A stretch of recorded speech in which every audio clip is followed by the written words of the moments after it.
قرآن مجید کے موضوعات جو بڑے موضوعات ہیں وہ 7 قسم کے ہیں، جن میں سب سے بڑا موضوع اللہ تعالیٰ کی خود اپنی ذات ہے۔ قرآن مجید کے اندر بے شمار ایسی آیات ہیں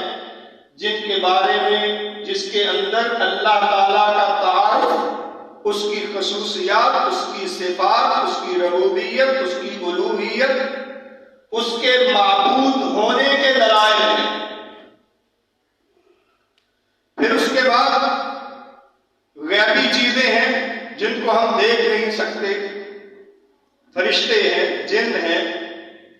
اور بہت ساری ایسی مخلوقات ہیں جن کو ہم دیکھ نہیں پاتے، جو غائب کی چیزیں ہیں جن کو ہماری آنکھیں ان کا ادراک نہیں کر سکتی، ان کو دیکھ نہیں سکتی،